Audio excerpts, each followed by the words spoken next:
仲有10日咧就過年節啦。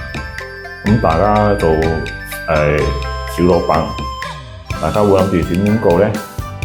過年期間放假去旅行啊，定或者繼續做生意咧？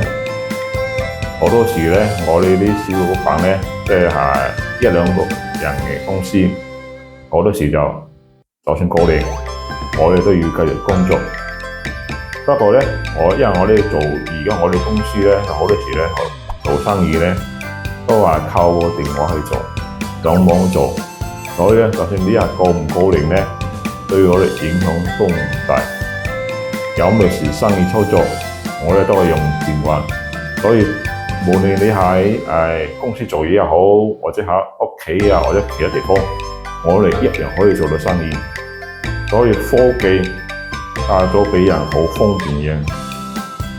同時咧，我哋公司亦都準備喺3月份搬新公司，新公司會比目前而家大開20%。